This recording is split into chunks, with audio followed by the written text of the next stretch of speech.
Yeah, it helps that you actually have a comedian that does this, that podcast, and Yes. it's hard when people are like, yeah, dude, so like the other day I was... This is a perfect topic to start on, actually. Yes, Yeah. that is, because I feel like I'm still getting better at, like, not like telling people what to do, but like highly suggesting, like, hey, bring the mic a little closer. Exactly. You'll sound better, because Yeah. you can tell when you're talking like that, and then when you're talking like It's this. a huge difference. My first podcast, I was just a little bit too far. It was about right here. But you could still tell a difference, and immediately the audio got better on like the second episode. Little things like that. So how long have you been doing yours? I started mine probably a little over a year ago. I've still been taking a break. Me and Angel are going to record this next week. But since I got shot, I just took a little break off the podcast because I think it was, I think one of the things that got me to realize I needed to take a break from that is like when Angel approached me to do an episode after I got shot. He's like, yo, dude, I think you should come on and talk about it. And it was like the week I got out of the hospital. And I got on stage right away, and I made a couple like jokes about it. And obviously, you saw my acting. Yeah, I I saw talk that. about it on stage now. Yeah. But I told him, I was, I don't know if I'm quite ready to talk about it on the podcast. I said, because when I'm on stage, I can control the narrative of where it's funny. I could like make it funny. But if I just tell the story, it's not. And it was so fresh that I was like, I think it's just needed a little bit of time. Especially if I was gonna have guests on and they start firing off some like questions about it that I wasn't really just more mentally prepared to like process and go through. So now it's been 3 months, and I think I'm ready to get back on that as well. Yeah, the fact that you got back on stage, because you told the story very well over on Buck's podcast, the BS show. Yeah, that was the only time I really talked about it. Yeah. This is only the second podcast I've guested on since then. Oh, wow. Yeah. Oh, well, that's an honor. Thank you. Of course. Yeah, no, definitely. But yeah, listen, anyone who's listening to this right now or watching, definitely go check that out, because the way you explain it and the way you go into detail, like, it's perfect. Yeah, I appreciate that was it. perfectly articulated. You're a very good storyteller, whether Thank it was you. something obviously super dark and very tragic like that, or, I mean, just seeing you on stage. It's my style. Like, you're great. When it ultimately comes back to, like, when people are like, what do you do on stage?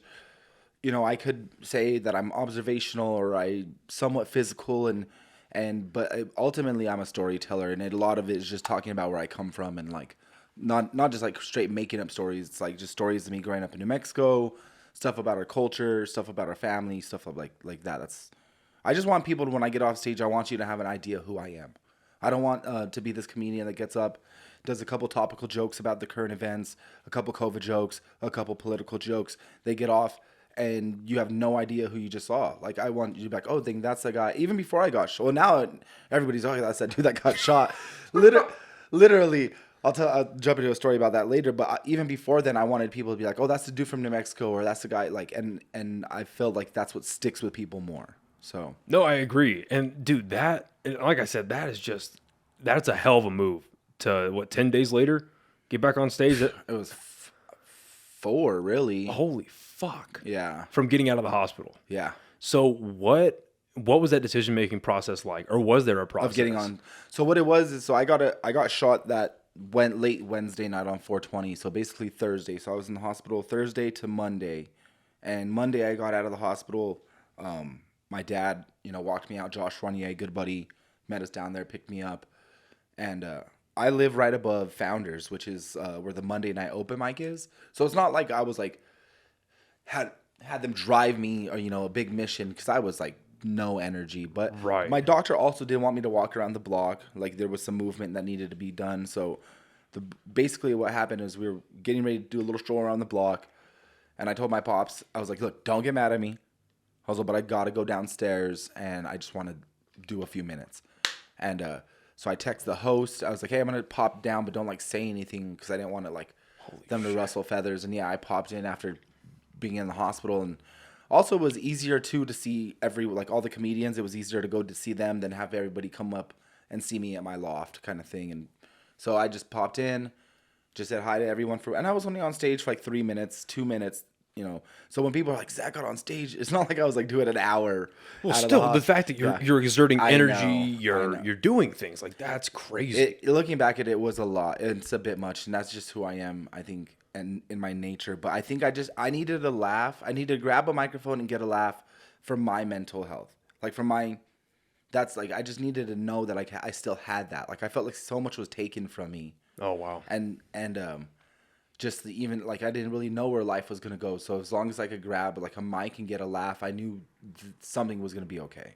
Are you having to do any like PT or any kind of Yeah, like... so PT is going to kind of weird as far as they haven't put me on a specific regimen. Like, there's certain things I need to do. Now that the scar's healed, I have to like actually massage out the scar. We're like weird stuff like that. But yeah, so I go to the gym still for PT. Have to take it real easy, and that's been hard too. Like 3 months already of being super easy in the gym. Like, I even had the dude spot me the other day on the bench press, and I had like a 45 on, and I was like, dude, I'm going heavy today. And I shouldn't even be doing that. The doctor told me I shouldn't be lifting more still than like 50 pounds, but it's so hard. Yeah. To find that line of like still pushing it and not doing too much. Because were you heavy in the gym beforehand? I was super about it. That was my thing. Like, my friend, if you personally knew me, like, was thing. My pops is always a bodybuilder. I've been into training for a long time. I have a coach and everything, but I did something I did for myself. I never plan on like competing. I'm sure we actually run in the rings with a lot of the same buddies. Like, so Dion's my coach, Dion Santiago. That sounds really familiar. Yeah, he's super familiar. He just got his pro card. He's from here, but he lives in Tampa now. Jimmy from Peak Sports is a good buddy of mine. So Jimmy's my good buddy. Anthony Garcia, he's another competitor and trainer, is one of my good friends from high school that actually got me more serious with it, because I was always just into lifting weights after, like, post high school, like college years. Like, it's kind of funny. And when I was growing up, I was a real big kid, chubby kid. I talk about it in my act. And then I lost weight at the end of high school, but I never was like in shape. And it wasn't until freshman year of college I got a gym membership, and then little by little just got into it more and more. And probably about 3 years ago, I got a coach just to stay more accountable more than anything, and help out with like the food and stuff, and just be on it. Because I was like, if I'm gonna pay for it and be sending a dude nudes every Saturday morning, because it's essentially what you're doing. That's what training is. You're paying to send a guy naked pictures of you and critique him. It's the most. It is the worst OnlyFans. It is because it's worse than a dick rating. It's anything. It's like, tell me how much, like, and it's from a pro bodybuilder. So they're always gonna look better than you. Their thumb is gonna look more muscular. So I'm just paying this dude to send him a nudes and tell him how I still look like shit. So I was really into it. And even before the roast, I had kind of done a little bit of a cutting cycle, because my buddies the comedian buddies had been like making fun of me about taking my shirt off on stage, because like I'd give a couple lap dances on stage. It got a little wild. It was like kind of a gradual progression of a joke that just kept escalating, and I for sure was waiting for somebody to do a roast of me about me taking my shirt off. Yeah. So I was like ready, feeling myself that night, and yeah, definitely stomach will never look the same again. Oh God. But yeah. Well, because I see on your Instagram story, you're in the gym all the fucking time. It's awesome. It's awesome to see. Thing, yeah. Because like most people, I mean, I've certainly never been fucking shot. I feel like most people haven't, but that's a life-changing thing. Yeah. And so most people just give up right there. It's like, oh, I'm not doing anything to ever like put myself in danger, to ever do any risk. No. Like, because I commend you, man. Yeah, that's awesome. That a lot. And then on top of that, like, especially entrepreneurial speaking, like, you're living the fucking dream right now, dude. You're starting like what everyone dreams of. You pretty much have a residency at the Lobo Theater. Yeah, that's a good lead in. Yeah, I have my monthly showcase at the Lobo Theater, at least to the end of the year, which is really my timeline of wanting to be in New Mexico. I really want to get out of here and take this career somewhere else, and I feel like I've done just about everything I could do here. You know what I mean? I've done a lot with comedy. I've produced a lot of shows. I've headlined basically near everything. You know, I've headlined the comedy festival, the first night of the comedy club. And then there's just so many. I always tell myself when I started comedy, in 5 years, that's the time you need to get yourself stage ready to go anywhere. And I'm 5 years in. That's why we did, one of the reasons why we did the roast of everything. And after getting shot, after so many little things, all the signs are telling me, like, yeah, bro, you got to go now. Like, you're done. That was your send-off, getting shot. That was the Albuquerque send-off. It really was. It's like, you're done here, bro. Whatever's next is out there. And I love doing comedy on the road. I've already been on the road twice, 2 weekends out of this month. I was supposed to have Colorado Springs this Saturday, but I was actually really happy they rescheduled it, because my Lobo show Sunday. Yeah. So I would have had a show here Friday, had to drive to Colorado Springs Saturday, drive back. That's not fun. And then so I knew I would have just been low energy for Sunday. Yeah. And that's like my show I'm looking forward to the most. So I really wanted to. I'm like I was a little relieved for that. And now it sounds funny in comedy. I've been like any other time I'd have been so bummed if an out of state show, but just with the circumstances and having comedians here waiting for me. I was like, okay, well, maybe this worked out for the best, so I have a little bit more time to promote for Sunday. The podcast is brought to you by one of our brand new sponsors, Bucked Up Nutrition. Look, it's no secret that I love going to the gym. Fitness and nutrition is a huge part of my life, and Bucked Up is partnered up with the podcast, help support it. I cannot be more excited. This is one of my favorite workouts. It's a high stimulant nootropic. I'm hitting PRs today, so I cannot wait to use this. The Banff Black by Bucked Up Nutrition. They've also got, as you can see, some awesome clothing here. With my t-shirts, I personally prefer the short logo here. Use our promo code at checkout, OKPod20, to get 20% off of awesome clothes, supplements, all their products here to include their stacks. That's OKPod20, another awesome stringer here for an additional discount at checkout. And I definitely want to hear about how you ended up landing that monthly show at the Lobo Theater. I mean, because I couldn't even imagine what it's like to see your head, like your name on a marquee. It blew my mind that first month. It really blew my mind. Now I don't want to say I'm used to it. It's still crazy. You know, this is only going to be the third one, but when I see that name on there, it shows me that all the hard work paid off. You know what I mean? From the open mics, and I've been at open mics still the last 2 nights, and I still do.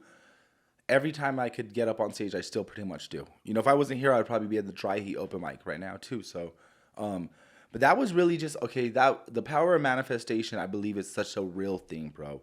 Like, just an insight. Like when I was a young kid, like I said, I was a big kid, bro. I remember being like teased. I was called Fat Zach in school. I still remember going in like shopping in Walmart, and you'd go like you'd be in the underwear aisle, and you see like the Calvin Klein thing. You see the dude like the 6-pack. And I'd be like, fuck, dude, I can't look like that. Like, I'll never look like that. Right. And then I started really getting into the fitness, and even like comedy, like was always a huge fan of stand-up, but never something that I was like looked at for myself. And then little by little, like more and more got into looking at open mics and manifesting that. And then just, like I said, you know, the 5-year thing, like, okay, 5 years, that's when you got to get out of here. And then in April, right when I've been in the cannabis industry forever before comedy. That was the day job. And I told myself, I was like, okay, in April, rec was kicking off. I was in this job that I'd been in for a few months, and it was just not panning out to what it, wasn't the best situation. And I was like, you know what, I should take that leap of faith and like really just and go all in. And I was going to put in my 2 weeks. And then me and my boss actually had a conversation, and we were on the same page. And he's like, dude, I don't know if this role's working out like we originally thought. And I was like, no, I totally agree. I said, don't even worry about it. Like, thanks for the opportunity. That was right at the beginning in April, and I dipped out and then literally left from the day job. I got a call from one of my sponsors, who's Kerple Magazine, and then he's like, hey, I have a connection in the Lobo Theater who's looking to do stand-up comedy. And I was like, tell him I'm on my way. So I literally left from quitting my day job to driving to the Lobo Theater to setting up that first meeting. And then from there, everything kind of worked out. That is fucking beautiful. So that is crazy. Good for you, man. Yeah. So, I felt like that roast up until the gunshot. It really goes to show you that life can change in an instant. And I felt like I was and everything was like going on a perfect pace. Like had a good job, had a good place, the car that I liked that ran good, like all the things. And then that roast was just an amazing night. And then from the gunshot, it just went to go show you that everything could turn so quickly. And then like from that time, now my landlord's giving me a bunch of shit. But since that's happened, because they basically just don't want, even though it was a random situation that happened to their tenant outside, they don't want that press on their property. It's kind of hard to raise your tenant's rents when your neighbors are getting shot, kind of thing. So they're trying to like sweep it up under the rug. They've tried to evict me. They've tried to raise my rent like $500 a month. Jesus Christ. Like all these things that are just like, all right, dude, I get it. And honestly, I don't even really want to be right there anymore anyway. Like I'm right on Central, dude. What was their argument initially for why they're raising it so much? Inflation. But it's like $500 fuck off. a month inflation. Like I could see $100, I could see even $200, but And then just last week, my car broke down, and I was having like, I did, bro. Like, it's funny because you said that, like, a lot of people see on the thing, like, damn, your comedy's going good. And, like, yeah, comedy's going good, but life sometimes could take a hit. And last week, I felt like I just had to recenter. I'm like, okay, cars broke down. Don't really have a spot right now. Like, I felt like it was like one of those things where, like, you know, all the odds are kind of against you. But then I was like, you know what? The only way to look up is from here. Like, once I had, like, I think this shit made everything else seem so little. I'm like, it's all going to work itself out. It's all going to work itself out. And so been looking for a place, looking for a car. Plus my car already was like on the way out too, or way out for a road comics car anyway, you know? So now just like looking to recenter, dude, like looking for a new place, looking for a new car. And then comedy's still just going better than ever. So as far as I'm in New Mexico, I'm going to try to rock that. But I'm really looking to get out of here to New York. Anywhere that's like the best opportunity. I'm going to be taking a big trips this fall and kind of see where I want to recenter. Well, that's awesome, man. Like, your mindset is super important no matter what you do. I really do believe that as well. But you have to, like, and obviously you're doing that, and I tell this to as many people as I can when this comes up, like, you have to fucking work. You have to work hard, because just believing in yourself and having positive vibes and everything's going to be okay. And then you sit on your ass and do nothing. Exactly. Like, especially here in Albuquerque, no one is going to just give you what you want. You have to, because there's always someone, no matter what you want to get into, no matter what you're doing, there's always someone who's going to be working a little bit harder. Exactly. And there's always someone that's right on your ass. Exactly. And not even if you want to do like everyone's at their throat, like everyone is just so competitive. It's like, no, it's just a fact. It's a business. Yeah. Whether you were getting into comedy, or I just had the Slums of Harvard on, and they were talking about that same exact thing. It's like, we know the bands that are coming up right next to us. We have to work that much harder. Exactly. And you know what? And I think that pushes me too. I had such a skewed view of where I was in the comedy scene here. I always just kind of did my own thing, and that's just who I am. I'm like such an underground hip hop head as a b-boy. You kind of do wrap yourself in your own world and put your goals and accomplishments. So I never really, like, I would say pre-pandemic, I was just like coming, doing my thing and dipping out, and not really like networking with the rest of the scene as well. You know, I still was producing shows and still doing a lot, but I think I was just so focused that I was missing out on some of the little things. And then, like, post-pandemic, I started being around the scene a little bit more, just because it was kind of like it was like picking up the shattered pieces after like a war. You know, like how many comics were left, what rooms could we perform in, who's new, all those kind of things. And then I started once I started having conversations with the comedians. I mean, I always kind of knew what I did as amount of work compared to everyone else. And I try not to compare myself. I just knew my goal was different. Like, my goal was always to do something with this comedy, and like sooner than later. I didn't just want to like go to open mics and kick it and drink beers. That wasn't like the goal. And so it wasn't until Buddy told me, like, yo, people really look up to you and what you're doing, dog. Like, you notice that, you know, we have a lot of respect for you, and we have, some admiration for your hustle and stuff. And it took hearing that to believe it, because sometimes you get so in your head, you're like, damn, like, you just lock in on your own thing, and you're like, oh, it's not that people don't fuck with you, you're just so zoned in. And then it was when I realized that, like, okay, maybe I'm doing something that other people could look up to. I started like offering advice. I started help people out on how to get booked out of town, how to promote their shows.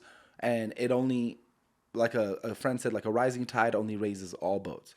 So once I started thinking about that, like, I could get better and also help the scene too. And then there was other people that, you know, Sarah Kennedy moved back from New York.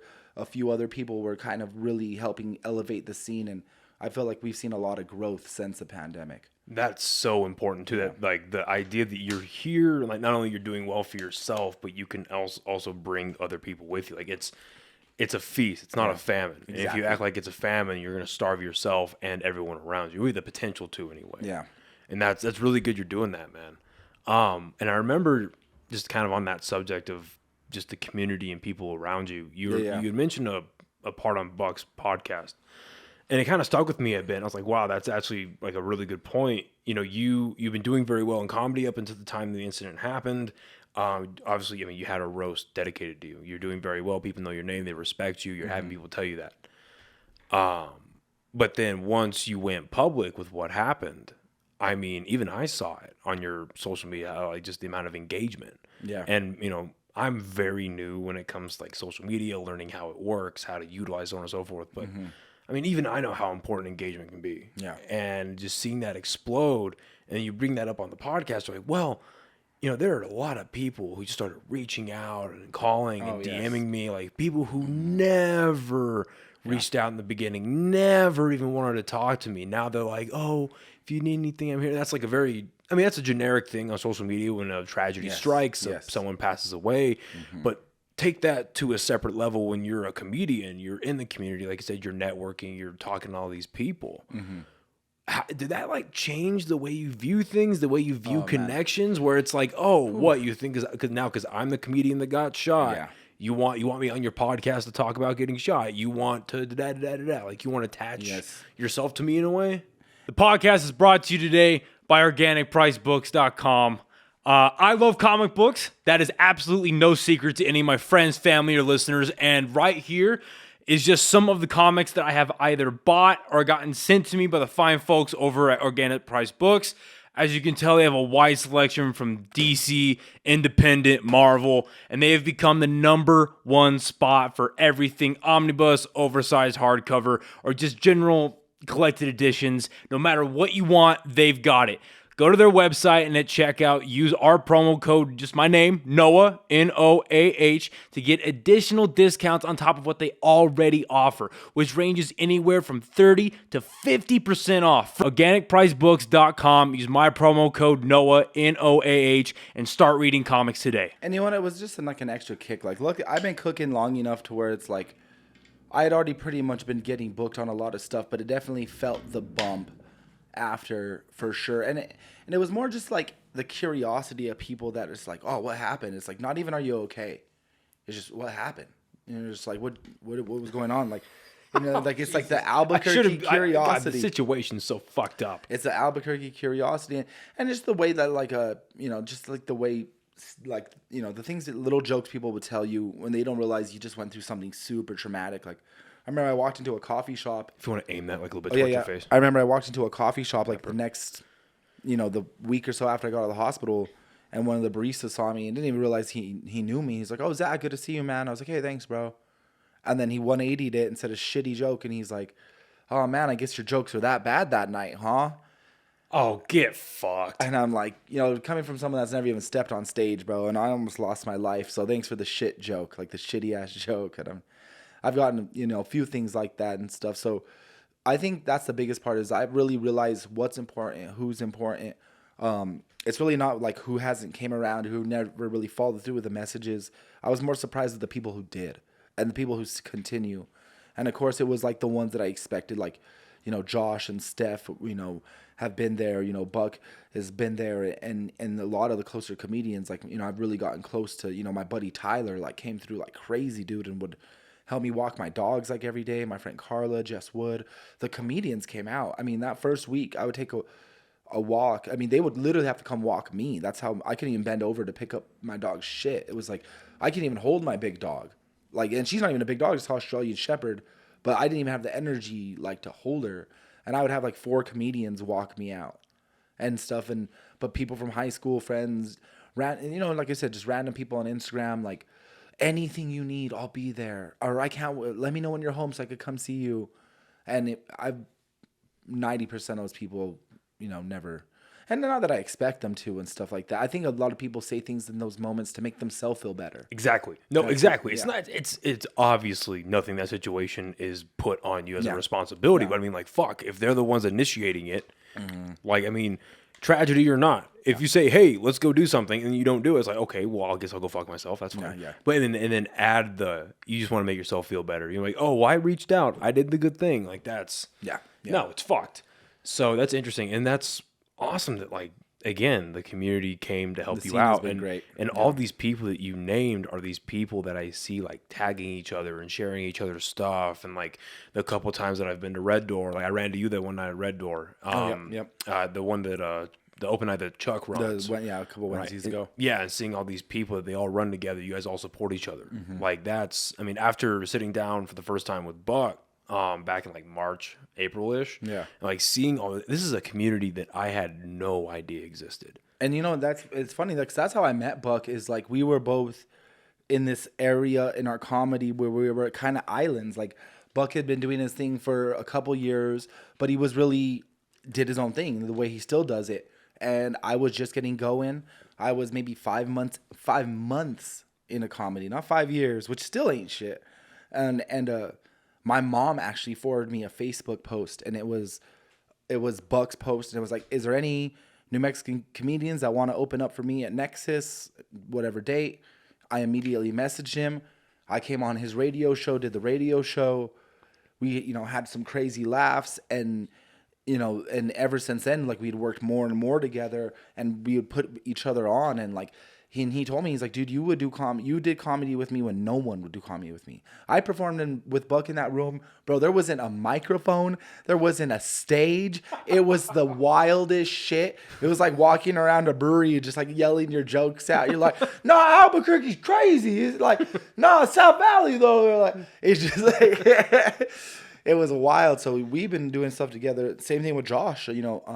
Josh was the first comedian who ever pulled me aside and told me I was funny.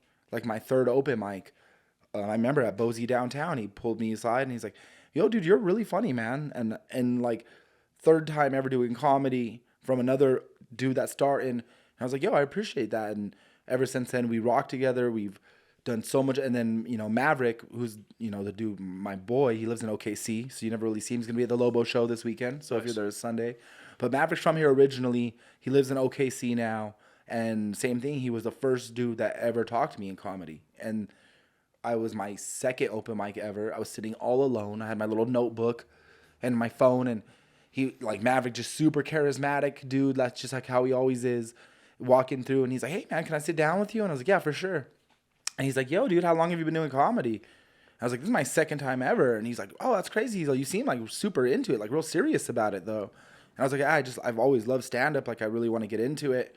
And he's like, that's cool, dude. Like, you want to get, he's like, you want to get breakfast Saturday and we could, like, write some jokes and talk about comedy? And I was like, hell yeah, bro. Those three dudes, like I said, like Josh, Maverick, Buck, those dudes were the start of my comedy and still some of my closest friends. And then there's some people that'll, like, come into your life, like Steph moved back and we just clicked. Like, it was just like, oh, you have a grind that's similar to mine that I admire. You are funny and I respect that and let's, like, work together. And it's kind of funny that now they call me Josh and Steph and Buck the core four, but you gravitate to who has a similar grind to you. And it's really hard in New Mexico comedy because we don't have, like, pros. We don't got, like, national touring headliners as far as, like, famous comics or anybody really do. There's no other mentors to us. Well, and it's tough, too, I'd imagine, because there's nothing, like, yes, we just got Dry Heat, which is awesome. Mm-hmm. I loved going to that opening weekend.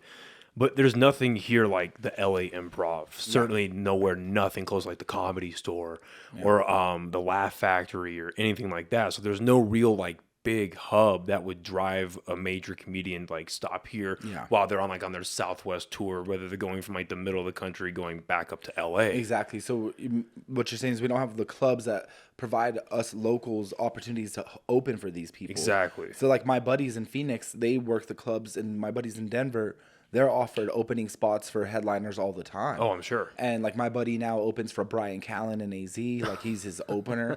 He like flies them out and stuff. And and so we don't really have those opportunities here. We did a little bit. When I first started, I actually was a host for a little bit at the Santa Ana Star Center. So I did the stage. My first show ever was 4 shows with Steve-O. Oh, shit. That's funny. So that was like super. I was a huge Jackass fan growing up as a kid. So I was like, well, I mean, guys our age who wasn't a Jackass fan. Oh my God. So that was like huge for me. I think I was only two years in comedy at that point. So, that was big. And then I got a lot of like dope upcoming stuff, but that's when the pandemic happened. I was supposed to open for Andrew Santino. I was supposed to open for Brad Williams. I was supposed to open for Bob Saget. That's another crazy one. But when actually, that was when pre-pandemic. I'll tell that story real quick. I was supposed to open for Bob Saget, promoted the shit out of it. I had a bunch of friends and family coming. I was supposed to host all 4 of his shows at Santa Ana Star. I got there, and the management and everybody were like, "What are you doing here?" And I was like, "What do you mean? I'm supposed to work the weekend?" And they're like, "I don't think he wants a host." And I was like, "Well, I got like the email, I got itinerary, I got confirmed." And then like, well, let's go talk to him, or let us go talk to him. I never even met Bob Saget, you know, R.I.P. But and then they came back, they're like, yeah, he just wants his feature to host it. Oh, dude, shit. I had my dad wearing my shirt. Oh, no. Dude, I had people wearing my merch there. They're probably like, what the fuck is this guy? There was a shirt from some dude. Yeah, so that, you know, little things like that. But the Star actually is going back. They actually haven't been doing comedy since then. Yeah. The only time I've seen big acts come through is like the Chemo at the convention center, or the Kiva. Because they just had Theo Von come through. Exactly. And like, just he happened to reach out. He has his opener to reach out to find a host. But they don't have any local comedians that like work for the convention center. Right. So same thing, like now New Mexico's gotten to a point where we don't have an area for big comedians come through and us to be able to open for them. Yeah, no, and I'd imagine that's why like a lot of you guys go around and you hit almost every mic that you can do any kind of.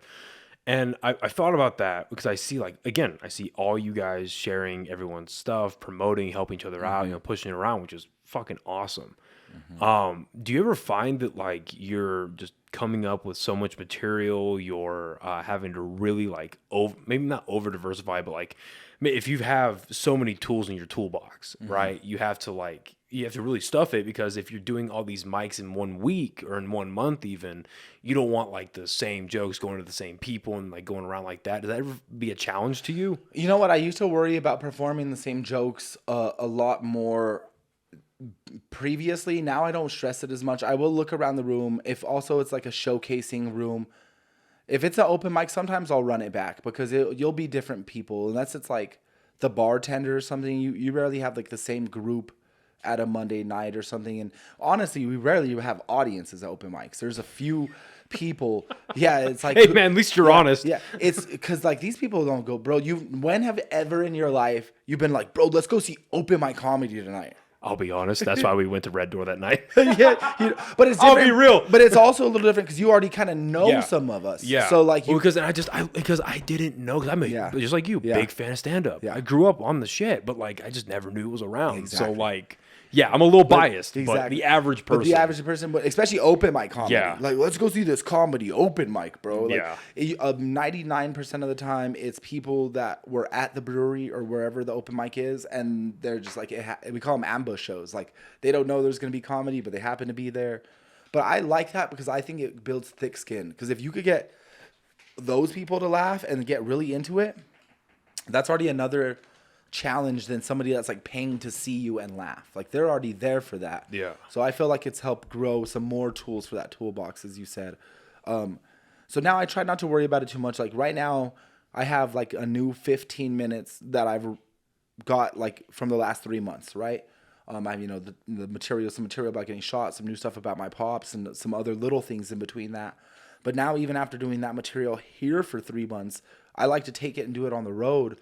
But even like here, I'm like, okay, I'll look at the room. I'm like, okay, has this room seen me? Blah, blah, blah. Like, I knew the roast last week. I wasn't afraid to run that set because that was the first time I've been back to the roast since. And then even like, I was there again Friday at Revel, right? Same room, but it was a whole different crowd. Interesting. Like, I could just tell, like, that crowd Wednesday looked kind of young, preppy, college-looking crowd. Friday was like hood, Sunday cruising, Vato crowd. Like, so, oh, bro, like, for sure, there was like at least 2 of the suspects that were like on my suspect list were in there. Like, I had to be a little careful. So, and this is the thing. So, being a Latino comic that doesn't look like a Latino comic, and I don't act all Vato or like gangster, I always felt like that is the hardest people to get to appeal to me immediately, because like I'm Hispanic, but I don't look like they're what they expect. I don't have the Dickies and the Nike Cortez, and I'm not like, hey fuckers, with, you know what I mean? Like, because that's what they fucking want, bro. Like, I go up there with me, I'm at my tight ass joggers on. But over the years, I have found ways to connect with them, and a lot of it has been addressing the fact that I am different, and they're like than what they expect. And so right away Wednesday I had a blast, but Friday I had a dude, I felt like I was cooking. And then Thursday, the night before, was more of an older Hispanic audience, like our parents and grandparents' age. Where was that at? And that was in Santa Fe at the Jean Cocteau Theater. Okay. And you know, I did the gunshot material each night a little bit different each way. And so yeah, I'm trying to figure out how to use those same sets and connect to all these different audiences. And still, I think when I going back to worrying about new jokes at the open mic, a lot of an approach that I've taken for a long time that's really helped me out is when I do comedy now, instead of just going up and right away telling jokes, I'm like, how long can I be in the moment before I have to dip into my material? Like I almost say like a quarterback in the pocket. Like how long can I stay in the pocket before I have to dump out and like throw a joke that I know is gonna work? And it's helped so much in my freestyling and my in the moment stuff, like your crowd work. And I was just gonna say my crowd work and stuff like that. And I think it creates an atmosphere right away that like we're all in this, and it's like this magical atmosphere. So if I right away start doing jokes and like creating jokes about you, and I'm like, oh damn, look at this dude. He looks like he just got out of like, are you a sailor, bro, with all those tattoos and that flip in your hair, bro? You look like Popeye. Like you do little jokes like that. And then you get people on your side, and then that way when you go into your material, it still almost is like you're going off the top, even though I'm like, no, these are actual jokes now. Interesting. And instead of like, if you notice, I have this like, I always, my style too is like, I don't roast people. My buddy almost tells me, he's like, dude, when you are doing crowd work, it's like you're like flirting with the audience. And I didn't notice that till he said it, but it is a way that I've like, it's like sweet then salty. So it's like sweet, sweet, sweet, sweet. And then the misdirection is like the roast. But then they don't even see it because you've already been like kind of building them up and getting them on your side so much that by the time you hit them with the roast, they don't really feel like offended or you lose the room. Right away. Because if you just go up in the room, you're like, this fucking guy with his tattoos, this asshole. Right. Like, bro, no one's, you're not on my side. The room's not on my side. Do you see the immediate difference? That's a rough open. Yeah.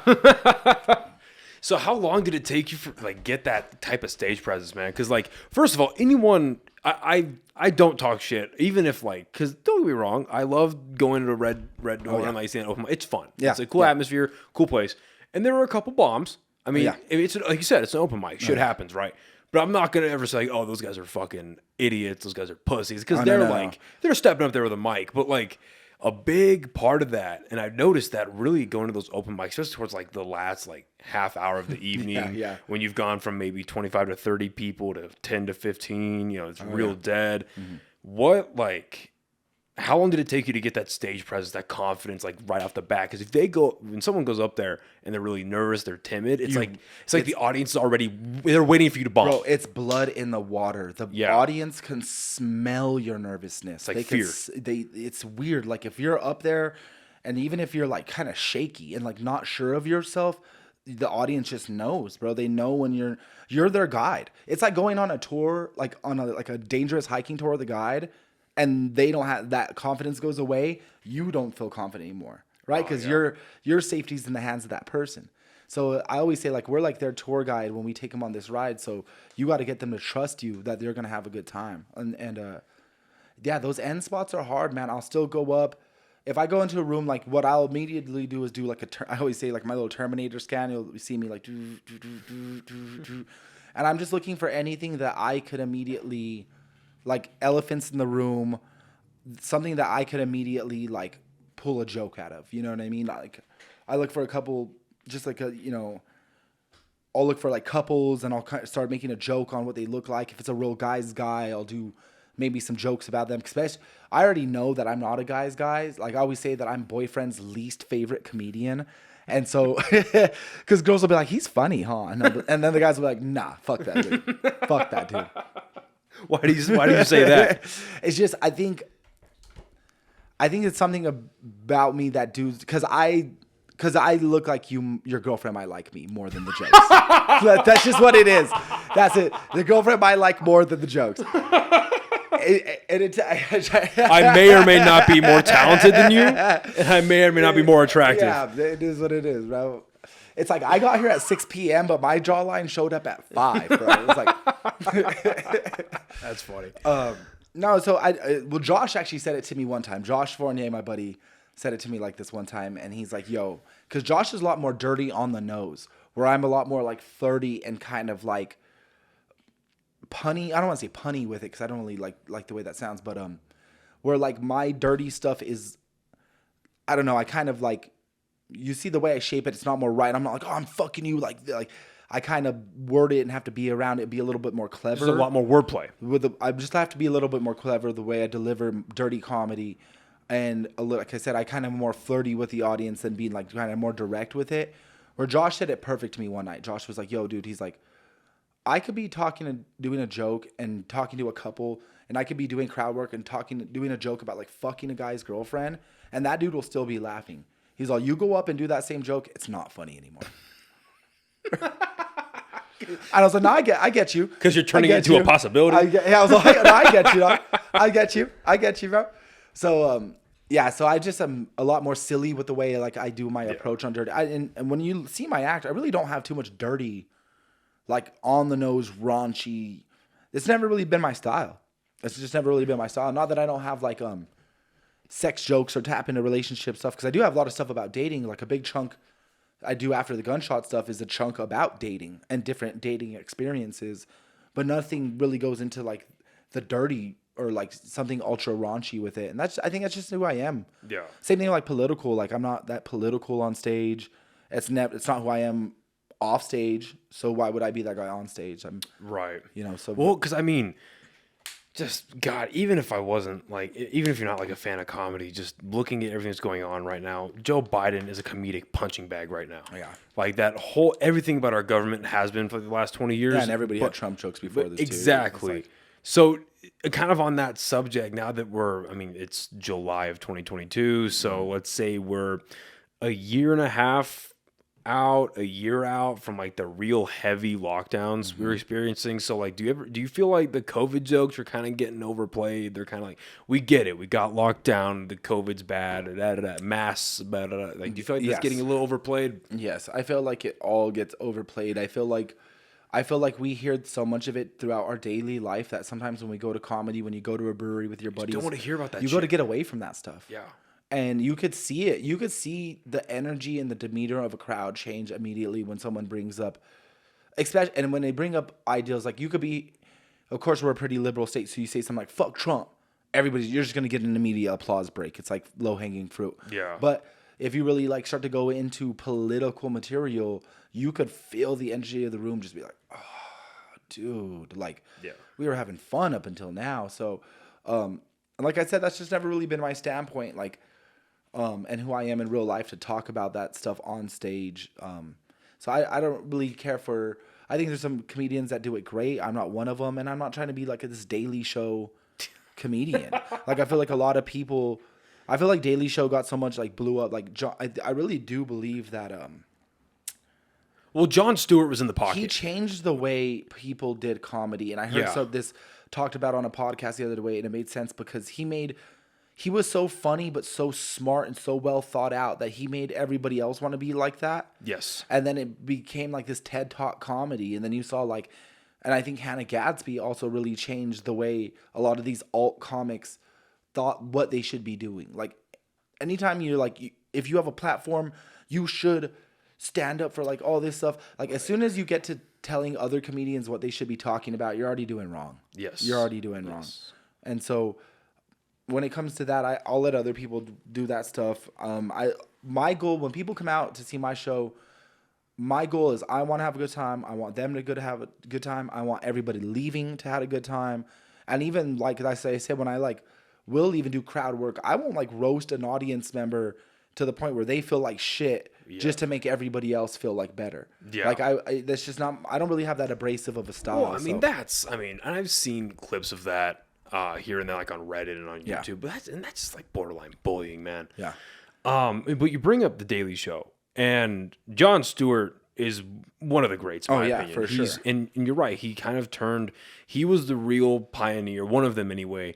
Along with someone like George Carlin, where they kind of they had very long form, poignant things to say, but you still laughed at it. But then now when you look at the Daily Show, how it turned from Jon Stewart to Stephen Colbert, and now especially with Trevor Noah, they're just a different version of a talk show. Exactly. And they have a very political view. They're very much whispered in the ear, in my opinion anyway, by a certain political side. And they're just they're an antenna for that. They're a big, I don't know a better way to say it, but they're a giant cell phone tower just radiating that signal.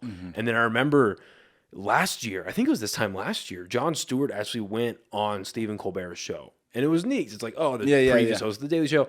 And seeing their styles of comedy was like polar opposite. Because, again, like Stephen Colbert is very political. He's very religious. Yeah, but he's got a point of view, whether or not it's genuinely his. It's his point of view that he needs you to hear. Yeah, exactly. Stephen Colbert, he's like he's like almost a talking head for the far left. Yeah, yeah. But then you look at Jon Stewart doing his bit. And he's just talking about things that you could tell it's authentic. Yeah. That's my point. You can tell it's authentic, it's real, it's what he actually believes. Like he had this bit, and I think about it at least once a week, it's fucking hilarious. They were talking about how, in March to May of 2020, if you would have said that COVID came out of a lab, you were like blacklisted from Twitter, you were shadow banned on Instagram, like it went crazy. But now it's kind of accepted that like the lab for coronaviruses accidentally let the coronavirus slip out. And the way he equates that, he goes, man, if I were to tell you that there was an outbreak of chocolatey goodness in Hershey, Pennsylvania, would you be surprised that it came from the Hershey factory? And the entire crowd fucking loses it. Yeah. And you could see like Stephen Colbert get fucking red because he knows he can't agree with it. He's not allowed to. Yeah. Do you feel like, kind of on that subject, do you feel like comedy like getting censored, do you think that's a problem like here anyway? Because we are really a hyper liberal state. I'm actually really happy you brought that up, and there's a fine line I walk in my act, and even though, like I say, I don't get too political or I don't get too raunchy or I ride the line of what I think a comedian should do is ride the line of what's acceptable. So I immediately open up a gunshot material. I don't know if that's acceptable. I did that at the Roswell. They were like, you got to do family friendly material. I opened with that. I'm like, that's family friendly, right? I love that you went to Roswell, by the way, because I spent 6 years down at NIMI. Okay. And I spent another year there working there. Yeah. I was like, shit, he's going down to Roswell. I got a little bit of love down there now. They're actually pretty cool to me down there. Good. I got a show in September. Me, Josh, and Steph are all doing shows with Alex Raymundo. I don't think anybody's even leaked it, but Alex Raymundo just picked up me, Josh, and Steph to do 3 nights in Las Cruces, Roswell, and Carlsbad. Just out of curiosity, where in Roswell? At the Liberty. Oh, is an awesome have venue. you been to Liberty? Twice. Yeah. I've actually. I'll get into that. I performed for JP Sears there, which is I never even knew who that was. Is like this hardcore right wing Republican YouTube comedian. Interesting. So I've heard the name. I don't even ever check out his like stuff. White. He's like long red ginger hair. All his clips are basically he's like somewhat like mini buff dude, like micro. It's like buff but not that big kind of guy. Like and he's like super in himself, and he just all his shit is just hating on the left. Like that's perfect. That's perfect for Roswell. Perfect, bro. For and Roswell. So I didn't really know what I was getting myself into. And bro, they were. Bro, but this is the going back to, I'm going to answer your question, but I'm going to answer with this. So I opened up for this dude in Roswell, right? Sold out shows. This guy has millions of subscribers on YouTube, millions of subscribers on Facebook. I don't even know who he was. Like I said, I'm real centrist in my outlook on things. Yeah. And, but they told me after they booked me, they're like, we just want to make sure your acts, like, you can't really talk about like COVID and masks and like Fauci. And then I look up the dude's YouTube or his Instagram, and on his bio it says like freedom of speech, and I'm like, the first thing you're trying to do is censor my act, and your whole shit is freedom of speech and free country and free this and that. Do you think he was like, because obviously it's people speaking for him, do you feel like that he was trying to protect his act? It was, but it's just such an oxymoron. Right. Oh, for sure. I'm not. Can't talk about this, but I'm the freedom of speech guy. Oh no, yeah, I'm not justifying that. That's fucking bullshit. Yeah, it's just such an oxymoron. So, but the thing is, I blew like the dude's not a stand-up. So you go up. I'm a stand-up from New Mexico. I never performed in Roswell. All my shit was brand new there. I cooked, and they wanted me to do 35 minutes, which is like, bro, you're giving me a lot of time to get comfortable up there. Right. And I remember at like 25 minutes, I started seeing them light me. Like, just waving the lights in the back for me to get off stage. But I knew where I was in my act, and I knew I had my, all my things. So I knew I had more time, and I was cooking. And just to get this dude a little taste, I like pushed it, bro. And like, I remember I have this clip of I got like a 20-second applause break, and I just like held it on stage. Yeah. And then got off, and then I was also like, you got to solidify yourself for these bookers too. Yeah. Like that guy's only gonna come back once a year, once every few years, but they might bring me back every few months. Because you're here. Exactly. You're 3 hours north. Exactly. So I had a great sets with that. Like you said, it was ultra crazy to see the conservative side of New Mexico from Albuquerque and Santa Fe, which is super liberal. But I've done this before, but I've seen it before. Like I got a Durango, ultra liberal college town. Yeah. Cortez, Colorado, 30 minutes next to it. I've seen dudes younger than us rocking boots on their spurs. In a bar, bro. Like, they didn't even serve us. Like, if me and you walked in, they would even, like, show us love, bro. Right. Like, what the it was, like, so I've seen how crazy conservative it could be in the small towns versus the city. So I was used to that. But then, so going back to that was great. I opened for Chris Katana in Roswell. Have a lot of love for Roswell. But going back to the censoring comedians thing, I feel the tides are changing. I feel like we had so much intense censoring, so much PR, so much years of what's okay, not okay to say, and we're still kind of there. That I feel, and Tim Dillon is actually one of my comedians. I fuck with Dillon so heavy, and he said this on a podcast, and it really brought a lot of like optimism to my future of what my comedy is, because I think the future of comedy is going to be silly. He's like, it's been so serious, so political, like what we said with Oliver, with Colbert, with Jon Stewart. He's like, it's so political, it's so PC. He's all that I feel like the pendulum's gonna shift and it's gonna go to like just silly. He's like, young silly comics are gonna have their time. And then I saw cats like Bobby Lee, and then Trevor Wallace. He's blowing up right now. Trevor Wallace. Even D'Elia, one of his things was like the silliness of him up until his little thing with censorship and scandal, but which is getting over, that as well. But so once I see that, and when I see on stage, and I used to like be a little hesitant on being as silly as I am and as physical as I am, but that is who I really am. Like how I said, political is not. I am silly and physical, and I've always kind of been out there and weird. And when I'm real comfortable, that's who I am. And so when I do that on stage and the audience connects to it through also not just me being like wild, I'm not just out there doing crazy shit, but it's the storytelling. It's the being able to connect with your audience. I felt really optimistic that the censorship side of comedy is going back to now where people just want to enjoy themselves. And I feel like that's even the younger crowd. Like I even feel these younger kids, like the youngest, like the new generation of college kids are like, fuck it, say anything.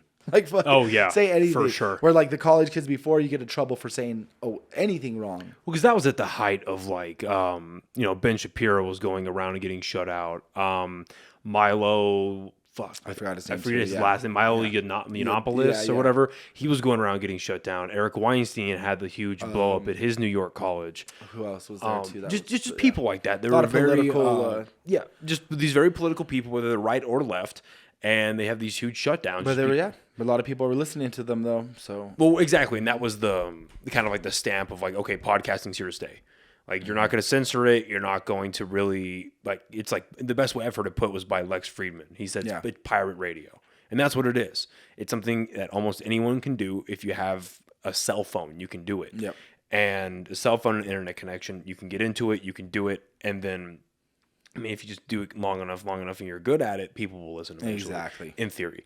And then you're also able to get your own view out there. And people, like, with podcasting, I really believe that you can tell whether you're being real or whether it's bullshit. Because I mean, especially with the long form stuff, you listen to someone talk for over 30 minutes, an hour, hour and a half. You can only hold up the bullshit act for so long. I mean, why do you think those monologues on the late night shows are only 5 minutes, 10 minutes? Because they have a very doctored, a very like tailor-made act that has a message behind it. You're attacking the one political leader or political group, and you're only up there for a little bit, and you go on to your guests, and you just completely project onto them. Podcasting, I mean, I haven't checked it out, but I heard from Buck, actually, that, like, Jimmy Fallon and, like, Jimmy Kimmel and all these, like, super political talk show hosts have their own podcast now. And even those are so produced that it's, like, it's hard to call them podcasts because it's, like, there's nothing really authentic there. Yeah, definitely. It's just strange.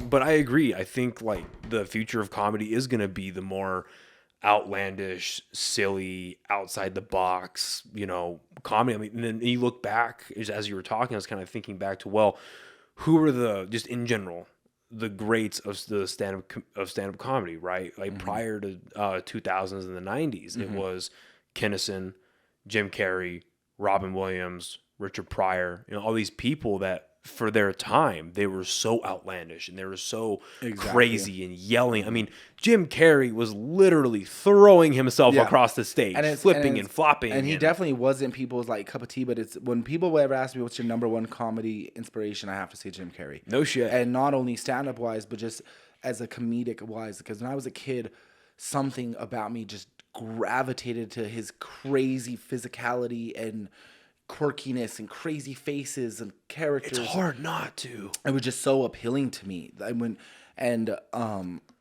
Where other people would even say that his style could get a bit obnoxious at times, I really enjoyed the creativity and the ability to like commit to the bit like Carrey could.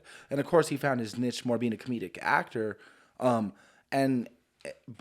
yeah, easily wouldn't like when I would see that dude as a kid, like something about me, I'm just like wanted to be Ace Ventura. You wanted to be in The Mask. You wanted to be Liar Liar. Like, and all these roles where he never really played like the dopest role. Like Liar Liar was a washed up dad. Like The Mask was a washed up like bank dude. You know what I mean? And then Ace Ventura is like so almost like fictional. Yeah, it's a comic book come to life. Yeah, he's a crazy pet detective. Yeah, I really gravitated to a lot of his stuff. And I think that maybe that's what a big thing is with him is he played all these normal roles, but his character was so extreme and intense. Yeah. That kind of looking at that a little deeper. Well, did you ever watch he had a show on it was like Stars or Showtime for 2 seasons. And it's called it's called Kidding or it's something, I think it's called Kidding. And he plays basically a very dark version of Mr. Rogers. Oh yeah, no, I've never seen that. That's fantastic crazy. show. Crazy. Yeah, so he's on TV. He's this happy, very like well thought, well spoken Mr. Rogers character, very warm, welcoming. I mean, you leave your kids with him, right? Yeah. But then off camera, his life is just awful. Like it starts out with his wife divorcing him, cheating on him, divorcing him, and then he starts going down a spiral mentally, and he ends up I think it's like in the second episode, he ends up buying a home right next to his ex-wife, not knowing that his ex-wife moved in right there with her boyfriend or something. So like that episode ends with him like he's doing the dishes. It's a very like 1950s style home, right? So it's got like the sink, the window, the curtains, and he's doing the dishes, and he knows that his wife lives there. Like that's why he moved like literally neighbors. And so he's doing the dishes, and he looks over, and his wife is fucking the new boyfriend. Of course. And that's just how it ends. Ugh. It's a great show, though. Yeah, yeah. It is. It's really, really well made, really well done. I need to finish it. I'm like halfway through season 2. I have to check that out for sure. It's and it's just phenomenal. the biggest thing that I think when I go back to like what makes you a professional comedian, it's not necessarily a specific amount of hours. It is, you know what I mean? It's amount of checking certain like paying your dues in certain ways. But I think the biggest part of being a professional comedian is having life hit you and you still get on. I've literally had family members pass away when I'm waiting in the wings to go on stage. I've had girlfriends break up with me, and just the worst. And even Thursday, it's like I had a show in Santa Fe, engine blew on my car. I'm already looking for a new place, and I got to go and light up this room. You know what I mean? And like, that's the last, bro. Like, bro, I thought my AC was going out. You know what I mean? I thought my AC was going out. Fucking my engine threw a rod, bro. And I'm like, on my way to Santa Fe, having this my little mental breakdown of like, fuck, I don't got a place. I don't got a car.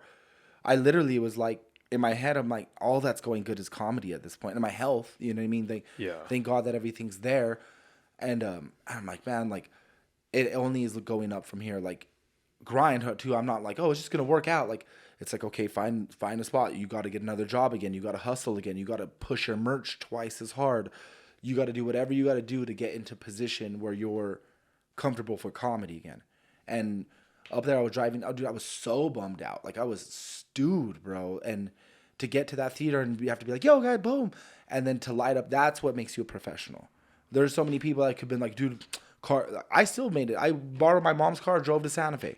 Yeah. I don't know many comedians that would have been like backed out of that show. Like, dude, sorry, my car like broke down, blah blah blah, and like no, bro, your job's to be there, like, you know what I mean, and fuck your feelings and this all that stuff. A professional comedian is doing what they need to do to perform for that 30 minutes to that hour, and then, you know, life will get back to you. So like where do you get that mindset from? Because being able to like really center like that, focus, like, no, there are no excuses.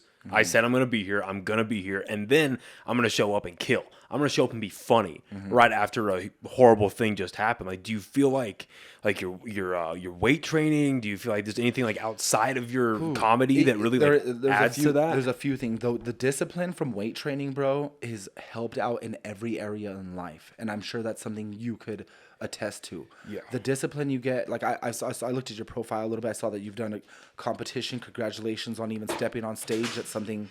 There's a lot of people that could pick up a weight and do some curls, but not everybody's gonna step on stage like that. So, congrats. But the discipline that weightlifting has taught me has brought everything from my break, like when I was real more serious into b-boying, to when I started comedy. I looked at comedy like weightlifting or like a professional sport. I was like, if pro athletes or pro bodybuilders are in the gym every day to practice, to even like, we'll say bodybuilders, because they get on stage less than athletes perform, right? Yeah. Bodybuilders, you may be doing 3, maybe 4 competitions a year. Oh, that's like at the top end. And that's if you're That's like if you're insane too. And so let's say maybe 1 or 2 yeah. on average, but you're in the gym every day. Yep. And your diet's still pretty immaculate up until that 16 weeks before, then it's super immaculate. Yeah. And so if bodybuilders train every single day to get on stage twice a year, why should I not be practicing to get on stage every day if I'm getting on stage for shows multiple times a week? Like, that's how I look at it. Like, I should be practicing every day. There's no reason. And then a quote from Jerry Seinfeld sticks in my head. Like, there's a few comedians' quotes. The Ron Funches quote of like sticking in the pocket. But this Jerry Seinfeld quote sticks in my head always. 3 days of being off stage, he could tell. He's like, for 3 days of being off stage, I could tell the difference. With 4 days of being off stage, the audience could tell the difference. Oh, shit. Now, this is Seinfeld. He was super hardcore. He's like a 8 hours a day kind of guy. But I also get it. Like, if it's been 2 days and I haven't been on stage, I'm fiending for an open mic or something just to like get the reps in, just to have a mic in my hand and get some laughs. So, I really think I think it's so important to perform often for many reasons. Every comedian's different, but I just like the gym and training, just like you should be at the gym every day. I think you should be on the mic every day too, because being sharp, like the ability to stay sharp and quick, it could be lost so easily. Well, it's a perishable skill. Yeah. And I mean, I found that in doing the podcast. Like, God, I look back. Me and Herbert having this conversation a couple nights ago. I look back at the older episodes. I'm like, oh my God, it's dude. bad. How many times did you like check the clock? Like, where, how much time are we at? Well, it wasn't even checking the clock. It was just like letting conversations go nowhere. Yeah. Filling conversations with bullshit. And it was just not being just a good conversationalist in general, right? But then also where there were periods where like I did 10 episodes, I took a 2-month break, and then getting back into it was so rusty and just like grindy, and like the fluidity wasn't there. Exactly. Right. And you're right. I mean, someone like Seinfeld, he did write for 8 hours a day. He did all these mics, but then he also turned out to be Jerry Seinfeld. Yeah. And I mean, one of my favorite comedians are people like Rogan and Bill Burr and Joey Diaz, with these people where they go and doing mics and putting themselves out there when they were coming up. That was their routine. They shit, shower, shaved, mic. Yeah. Like, it was just a part of their life, exactly like you're describing. So yeah, like to some people, like I'm one of my friends recently, she reached out to me because she's trying to get back into the gym. So I was like, yeah, I'll help you out. Yeah, I'll set you up a very like remedial workout plan. Like, this is what you should be doing. If you need anything, let me know. And we were having this conversation where she was like, I just don't want to like become like I want. I'm sure you've heard this too. It's like, I want all these drastic changes, but I don't want to be obsessed. And it's like, well, you kind of have to be. And one way that I frame this for not just her, but just for people whenever they want to talk about this, especially in today's like America, in today's age, you know, going to the gym every day, eating regularly and eating healthy, that's not normal anymore. Taking care of yourself is not normal. So whenever you're like, yeah, I could go out and do this, or I could sleep in, or whatever the alternative is for the American lifestyle, and choosing to not do that and either eat healthier or go to the gym, like you're gonna get ridiculed by that. Oh yeah, right. People are going to ridicule you. People are gonna say like, "That's so weird. Why are you doing that?" My pops told me a long time ago, like I said, because he was a bodybuilder, competed back in the '80s and early '90s and stuff. And Did he train at Liberty? he was Santa Fe bodybuilder. Oh, so okay. Mandrell's. Oh, no shit. Okay. Yeah. But he did train up here. Did go to Liberty. Went to Old School Golds. Yeah. He's a little bit. Yeah. He's that era. And I remember one time he told me when I was really getting into it, and he's like, because you know how it is, bro. Like your friends give you, because you can't do anything. You can't go out to eat with buddies. You can't have a beer. You got to take your chicken and rice and your fucking water and your protein shake, and you get so much shit from your friends, and you seem like such a hard ass or such like a like you're so stiff. And I felt like that for years, but you got to get to the point where that slides off. And like I said, my pops told me one time, he's like, bro, you're the freak. He's like, we're the freaks. He's like, you're the one who has to go to the gym every day and eat 6 times a day and have this much protein. He's like, that's freaky. We're freak shows. He's like, we're the freak. He's also, we're not normal. So he's also, we got to get the idea out of our head that like other people are looking at, or like we're looking at them like, oh, like how do you eat out every day? Like how do you eat fast food for lunch every day? Well, I look at like that, especially ever since competing. But like, fuck, man, like I know how my body feels. Yeah. When I'm eating right, I'm eating well, I'm sleeping regularly, I'm doing all these things that my body needs. I know how I feel. Mm-hmm. Like for instance, today's one of my cheat days. Oh, yeah. So when we're done here, me and my chick, we're gonna get a hamburger. I'm very much looking forward to that. You know what I'm not looking forward to? Tomorrow morning at 5:30, I'm shitting my brains out. Yeah. And I'm like, oh my God. Like I'm not, but it's just one of those things where, especially like when I was in prep, and I've talked about this with people that have competed as well, and they don't understand, like they didn't get why I felt this way, but like I did not really enjoy being on stage. I can see that. I just wasn't my so thing. much out of you mentally. But I just loved prepping. Yeah, even down to like where I was eating 1,000 calories a day. Like that sucked. But like that sucked. Don't get me wrong. The very end of it sucked. In the beginning, getting into it. But like the pocket right in the middle where I was like, when it wasn't eating too much. Exactly. Was eating too little. A little bit of I know how my body felt. Yeah. And it was good. It's so different to see your body in so many different ways, because I've gotten fairly lean to the point where it was like almost prep mode too with my coach a couple times, and the look is just dope. Like when you send your like it looks so dope to be like I said, I grew up a big kid, never had abs. To see myself cut like that, it was a different look, but I was definitely not putting up the same weight in the gym. Not that I cared, not that I really cared, but wasn't putting up. You don't have the same. It does affect you. Don't have the same energy level throughout the day and stuff like that. Just little things like that. And then especially after getting out of the hospital, I felt so frail and so faint. Like it took me 3 months to put some weight back on.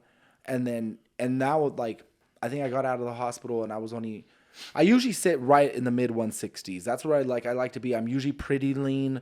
I'm not like overly cut, but I'm not like, that's like that 165. I'm usually pretty, that's a good, like, I like. That's where you walk around where you're comfortable. I say I'd probably walk around more at like 175. Okay. So like 165 is already on the leaner side. Okay, I see. 160 is like real lean for me. Yeah. And then when I got out of the hospital, I was right at 165, but I felt so frail with all the changes in my body and the surgery. And then just recently I've gotten up to 179, right about 180.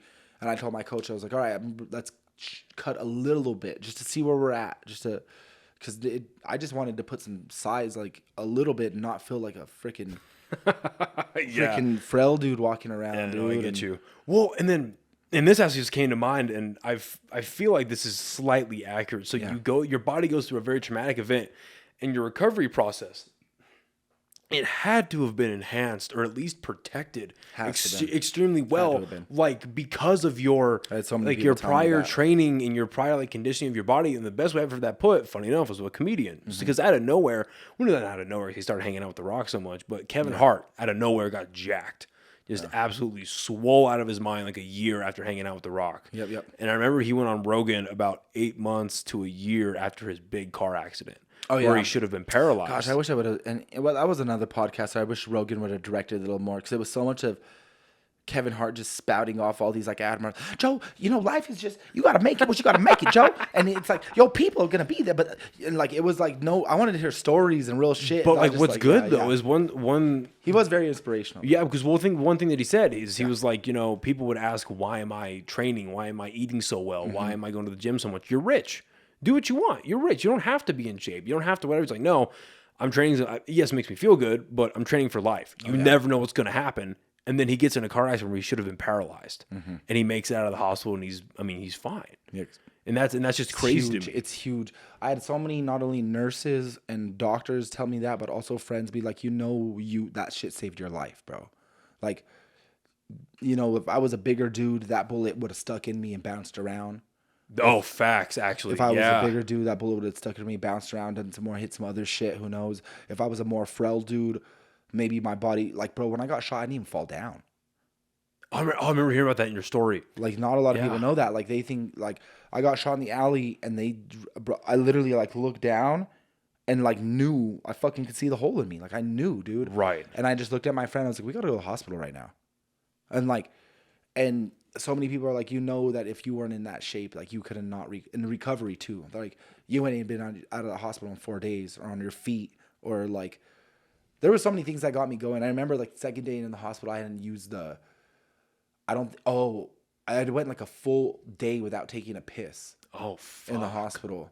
Oh, bro, I mean, everything was fucking, I barely could move. Right, yeah. I was like so out of it, dude, from the surgery and the medication and just everything. And I remember the nurse or the doctor being like, all right, well. I'm just going to check the cameras. No, you're good. Keep going. Yeah. They're like, you're right. All right. But, if you can't pee, we're going to have to put a catheter in you. Bro, I immediately was like wiggling to get out of that hospital bed. I was like, no, I could get out of here.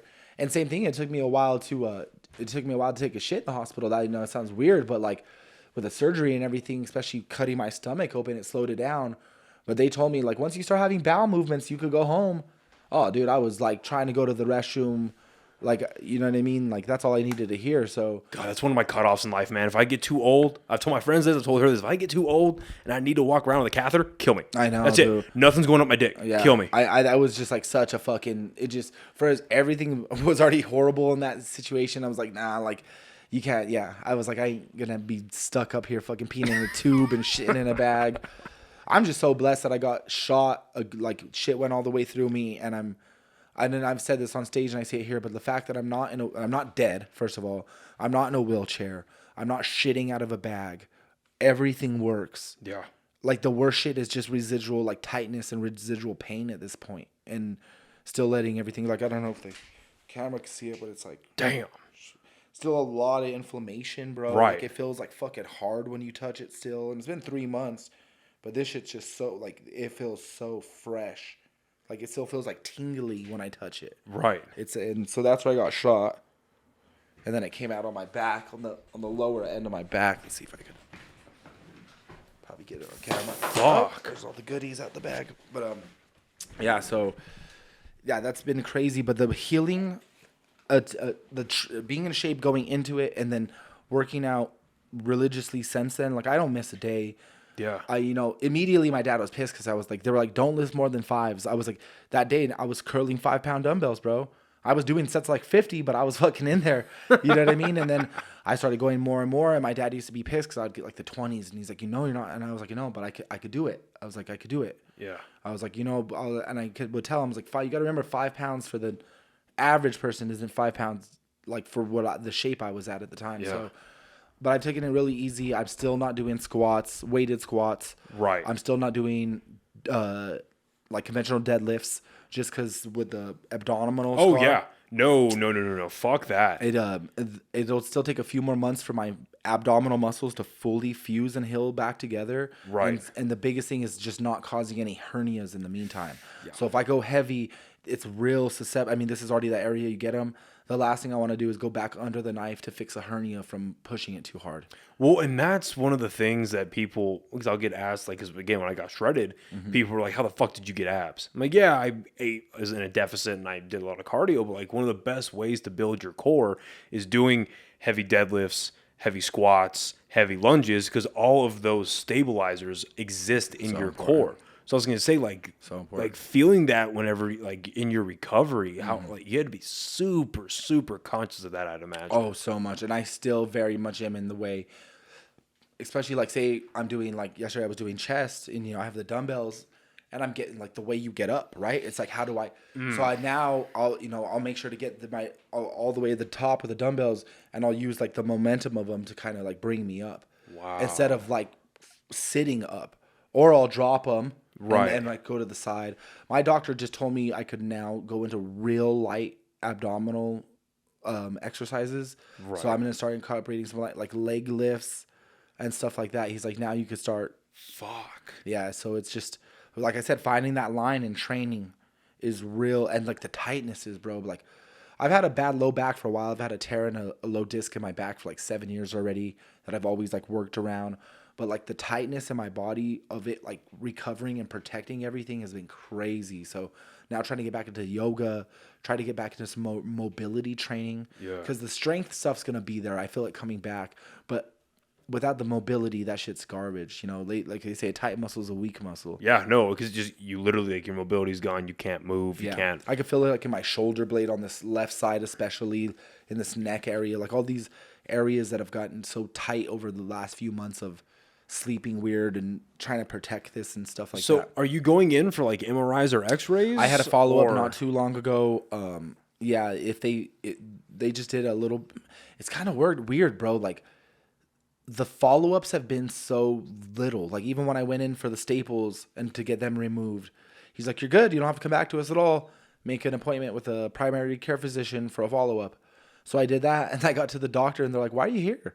I was like, oh, I got shot 3 months ago. They're like, really? I was like, yeah, they didn't tell you that. So I had to like tell them I was there. And basically they just did a few tests and they just looked at the scar and made sure everything was healing up good. I told him I was concerned with hernias. He did, some rubbing around the scar, said everything looked good.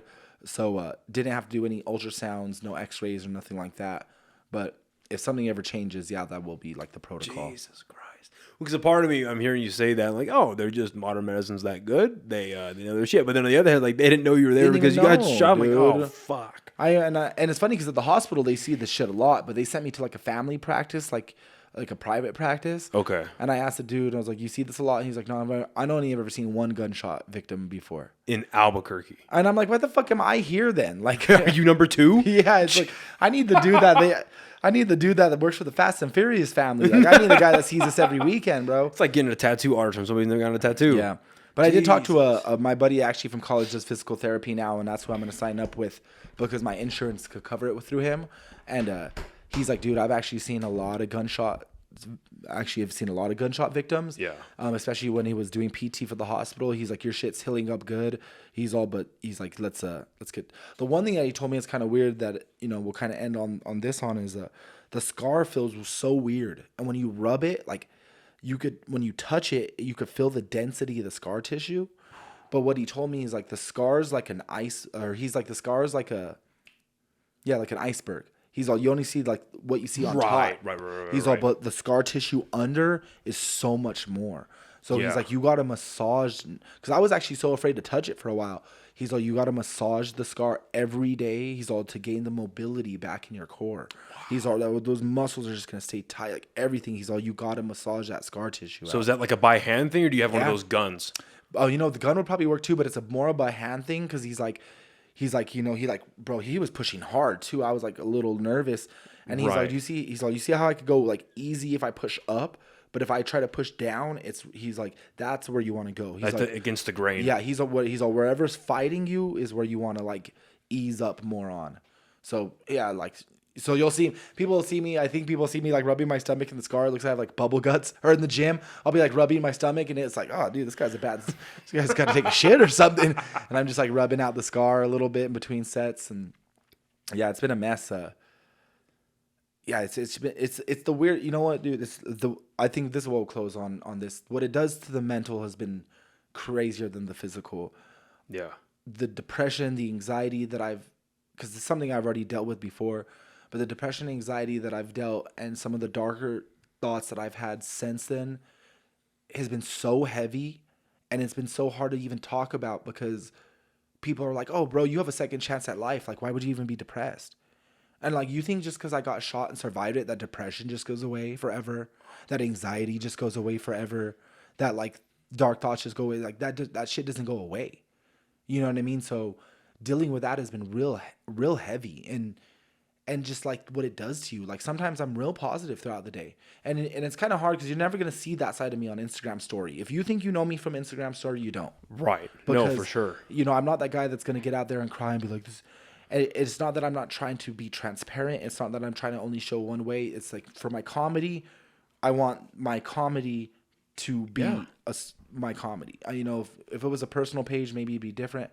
But yeah, I have a hard time talking about the mental aspect of what it does to you. And you go through so much stages of grief and so much resentment and anger and towards yourself, not even, or the world. And just so, yeah. So the mental part has been definitely tough. And, I think getting through that is going to be the biggest thing in like moving forward and healing up. Well, you've had such a incredibly unique experience. For as violent as Albuquerque is, you still, like, everyone's life is obviously unique, but like what you are experiencing, what you have experienced is so unique. And for anyone to be able to like accurately comment on that is foolish. Mm-hmm. It's very foolish. Yeah. I mean, come the fuck on. Yeah, yeah. You know what I mean? Like, that's absolutely insane to me that anyone could think that they have the opportunity to say something, like to not necessarily criticize, but to like to try and legitimately comment on that is absolutely insane. And I think that's, you know, whenever you do feel comfortable, if you ever feel comfortable, because I mean, people like, especially in the day of social media, and I fall victim to this, where everyone like, you almost feel like, oh, well, I have to be, especially today where like the media is so crazy. It's like, oh, I have to be so transparent and I have to tell everything. No, you don't. Mm-hmm. Tell what you're comfortable telling. Like, I'm very, like, I kind of go into detail like here and there on this podcast about like my mental health stuff and this, that, and the other, but it's not something I get too crazy into. I'll definitely talk all day long about being on TRT. Yeah. I think that's something people really need to do. Like, remove that stigma away from. Oh yeah, for sure. I mean, I'm in my mid 30s. You know, I'm going to be 33 this year. It's something I'm not opposed to at all. I mean, supplements, steroids, I'm sure some of you guys talked about on the podcast before, but it has such a skewed, such a stereotypical view. There's so many people that do it wrong. The people that do it right, you never hear of. I mean, anybody listening in the gym, you'd be surprised on how many fucking people are on gear in the gym. It's guys, girls, kids, dogs, grandmas, tacos.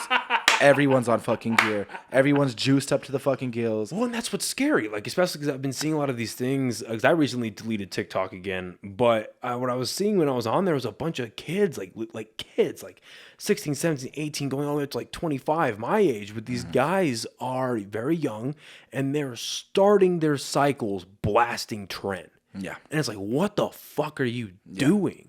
Tren on top of testosterone, on top of equipoise, on top of Anavar, on top, right? And then that's just the fucking, not even the store-bought shit they're taking too. But like, yeah, it's a mess, bro. I think there's there's a few outlets now that podcasts are more abundant. There's more bodybuilders. There's a few people that talk about it very openly and honestly, and I appreciate that. But this is the thing, what people realize too, with like, no matter, I'm going to tell you, the average fucking guy and girl listening, no matter how much fucking steroids you take, you're never going to look like Arnold Schwarzenegger. Yeah. You never are. Because they are genetically predisposed to be that great. You never are. And also, because it's also the work ethic. You don't have the genetics. You don't have the work ethic. You don't have the food. You don't have the team. You're never going to look like these modern day bodybuilders. So don't even worry about that. Or don't even aspire for that. Because putting on 40 pounds of lean muscle in a year with all these gear, it's so unhealthy. It's so unrealistic. Yes. And as soon as you get off that shit, you're going to lose so much of that. And your body's going to be just cringing for anything, any nutrition, any fucking thing it could like. Yeah, there's such a right way to do it and there's a wrong way. Well, because it's a lifestyle commitment that people like, because that's why I'll never like blast that stuff. Because I'm not like, I don't think I'll ever be ready to commit to a lifestyle where it's like I'm pinning myself every other day with a new compound. I'm eating all this food. I mean, don't get me wrong, I love watching these vlogs from like Chris Bumstead, right? Where he's eating like 5,000 to 6,000 calories for the prepping for the Olympia bulk before he goes into his. I love watching that because he's such, again, he's in the 1% of genetic freaks that when he does enhance himself, he looks like a god. You know, it's just but not everyone's going to end up like that. It's so crazy. I have a cousin who just, with the power of genetics and some people are just really gifted. Yeah. And strength can really be genius at the same time. But like my cousin, dude, he was this short, kind of Hispanic dude, probably like 5'5", 5'6", was a great basketball player growing up. But of course, being a short dude, you could only be good when you're like a kid. You know what I mean? So as soon as he was like in high school, he kind of like, he got into bodybuilding and he put on the craziest lean physique.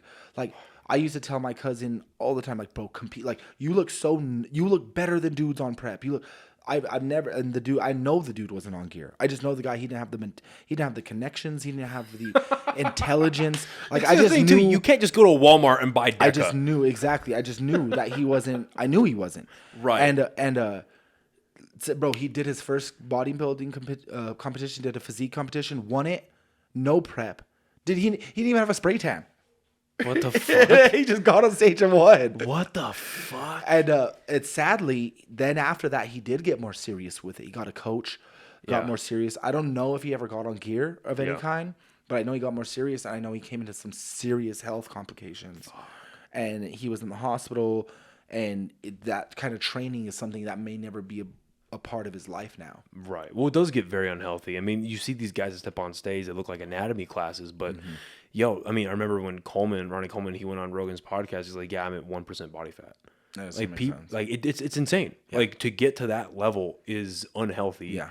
Like, they're ready to die. Oh yeah, yeah. Like, and a lot of them do. And okay, so my wrap it up on this. My favorite bodybuilder is Frank Zane. Oh yeah, 100%. Well, that era is so great because it wasn't the gear. It was, but it wasn't the same gear, and it wasn't the intensity. Amounts. The training style was different. The tapers. These dudes like you look like a Y back then, like the taper. You know, the V taper, the Y taper. Now these guys just look like refrigerators. They've got the fucking turtle shell going. The big Rammies and all them. The big Rammies. What do you call it? When their stomachs do that? The distended. Palumboism. Bro, the distended stomachs look so fucking bad. It's bad. And that Frank Zane era, he was my favorite, only bodybuilder to win Olympia under 200 pounds. Yep. And his aesthetic was just nuts, bro. Like that overhead lat pose where he's doing like that one right there. It literally looks like a Greek god sculpture. Like that's a picture of him, and it looks like somebody sculptured it out. Like, and he wasn't the biggest dude, but this is the thing. That dude's still alive today. Yep. He's healthy. He's kicking. He just looks like this hippie old man now. Yes. Where Arnold looks like shit. Yeah, it's sad. Columbo's dead. Yeah. The Metzer, I think one of the Metzer brothers is dead. Dorney Yates is already out of that class. Like all those other dudes. Yeah. And bro, I don't want to be that cat. I don't want to look good for like 15, 20 years. No, it's scary. Yeah. And you see a guy like, I know you got to get out of here. No, you're good. You're good. You see a guy like, the modern day one. Nick Walker. You see him. Have you seen that guy? I haven't. I was thinking of dude, he's more dramatic example, but the 5% guy. Oh, Rich Piana. Yeah. And what was legit about him though is he was open about what he was doing. He was there open. Was no like he but was it fucking killed him. It killed him. Right. Snorted but he pre-workout. Yeah. And shit. He was about what he preached. He's like, I am a part of the 5% people to get the biggest that I could possibly be. Yeah. He did the synthol injections. He did the oil injections. He was on an ungodly amount of steroids. I remember he did this. He did a web series where it was Road to 300, and every day he was putting on 2 pounds. That's ridiculous. That is ungodly. Like, it's not right. And you're ridiculous. Right. But if you look at this guy, Nick, I very encourage you to look him up. He, on his fucking calves, dude, his veins are so, like, you know, John Cena's got that one like big vein that goes down there. Imagine a clump of that on his calves. Like, it's disgusting. Like, it's fucking disgusting. Like, I appreciate what he's doing. I appreciate the worth. They call that something, but it's varicose veins. Varicose veins. It is when those cluster. Yes, it don't look good either. It's not good. And I look at a guy like him because we were having a lot of bodybuilders die in their mid 30s, early 40s. That motherfucker's next. And I think that's just like you just said, these dudes who get so huge, they have this, the palumboism, they have the extreme gynecomastia, like shit like that is why the modern person doesn't really like bodybuilders. But then if you show them a picture of a Chris Bumstead, where they're the classic physique, they want to look like Arnold, they want to look like Frank Zane in their prime, they're skinnier, they're a lot more lean, they have that V taper, they just look better. Like, yeah, We'll see what Chris Bumstead looks like in his 60s. Should he make it that far? Yeah. Hopefully he does. But I think it's just scary. My favorite dude right now, and he's also entertaining, which is people. I mean, you know this too. There's no money in there's no money in like low rank comedy. There ain't no money in bodybuilding. Nope. And even if you're winning, bro, like your average, even like actual people are into the gym to be like, name 3 of the top bodybuilders right now. That's what you're gonna hear. Yeah, you know what I mean? Exactly. Maybe they'll say Phil Heath. Maybe they'll say. But when's the last time he even competed? That's what I was gonna say. But that's the only one I can see. Like the last 3 Olympians, they all look great, but I can't even remember their fucking names. There's Sean something won really. I think he was the guy that beat Phil Heath. But none of the guys, you don't know who they are. Yeah. And there's just no money in bodybuilding unless you have the craziest amount of endorsements. Yep. You have to become a YouTube bodybuilder, Instagram bodybuilder. Yes, That's why guys like who's like the super famous YouTubers right now that I'm thinking the name's just Bradley Martin. Bradley Martin's the first one, that I came to right away. His whole Raw brand, the Gorilla Mind. Yes, I actually like Bradley Martin. There's one dude I don't like at all. Gosh, and he's the one dude that people always say he lifts with fake weights on Instagram. Athlete X. No, not Athlete X. Gosh, what's his name? Fake weights. He's a big dude too. He's like a stocky big dude, big smile. He's a guy always he's like boom, baby, boom, like wait.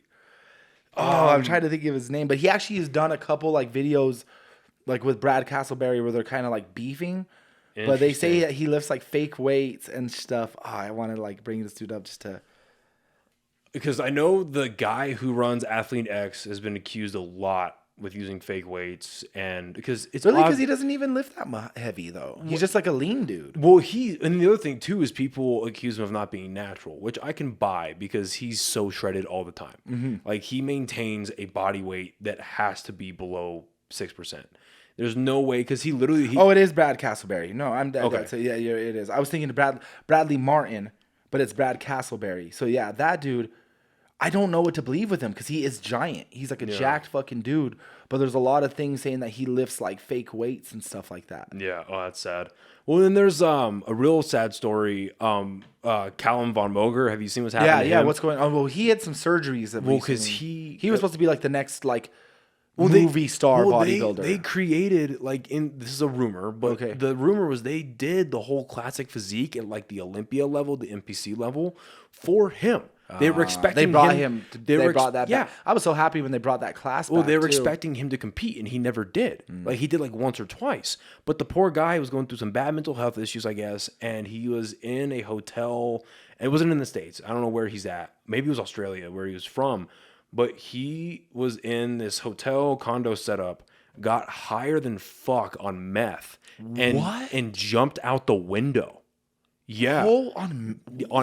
Jumps out of the window, fractures parts of his leg. I mean, he's shattered with fucking glass. Oh yeah, and then this guy who coached him. How do you say his name again? Callum von Moger. Callum von Moger. Yeah. Okay. And this dude that used to train him a lot, his name's Eric Delario or something like that. Okay. He was posting a lot about him, like in support and all that. And then now you look at Callum's Instagram page and it's all very like. He got right with God. He figured he's in rehab. He's in all these things. Okay. It's really sad, man. It's really sad. But anyway, to end this but my favorite dude right now is Joe Aesthetics. Yeah, I've seen him. Not only his physique is crazy. Yeah. It's crazy that he must be that dude that's like 1% of that genetic makeup. Yeah. Because it's so crazy that he could stay lean that year round. Mm-hmm. And he definitely got famous because of the chest rip. He was the first dude with that chest ripple video. Where he would do that, and then he would do that, and he would like, because I remember seeing that for the first time, be like, what the fuck? And now I've seen it's like probably like pretty popular, and I've even gotten to the point where I've like recorded myself doing it. I'm like, whoa, shit, like, and but yeah, that dude, and his videos are so funny. Like when you watch his training videos, I'm like, all right, bro, you pick up the bar. He's like, I don't know where he's from, but his accent is fucking amazing. And lightweight, bro, you pick it up, push your elbows out like these, bro. All right. I mean, bro, like it's so the energy is so fun to watch. Like, so yeah, the bodybuilding shit, I love it. It's still my favorite thing. Comedians still, like, I'm still training at the gym all the time. I'm still gonna go to the gym after this. Good shit. And that's exactly what I did before we got on. Yeah, So, yeah, well, listen, man. Again, it's been awesome to like I appreciate watch it. what you're doing and everything from doing open mics to getting the Lobo Theater, man. You're a fucking inspiration, dude. I appreciate that a Like lot. you're out For here, real. you're For doing real, it. Where can people find all your comedy, your social media? Where's all that at? Definitely. So I'm all over the place. My Instagram is Zach Abeyta Comedy. That's my main hub. Zach Abeyta on Facebook. Zach Abeyta Comedy on YouTube to find my podcast, Fiend City Podcast. Look out for a new episode very soon. Our last episode we recorded was amazing. And then a Lobo Theater every last Sunday of the month. Lobo Theater is Zach Abeyta and Friends, my show over there. So, Fuck yeah, man. Well, look, it's been a pleasure. bro, thank you so much. Dude, for real. I'd love to have you back on. Yeah, let's do it again. That was awesome. That was an easy hour plus, so we'll do it again quick. Fuck yeah, man. All right, well, thank you everyone for listening and watching. Catch you next time. Bye, everybody. OnlyKings.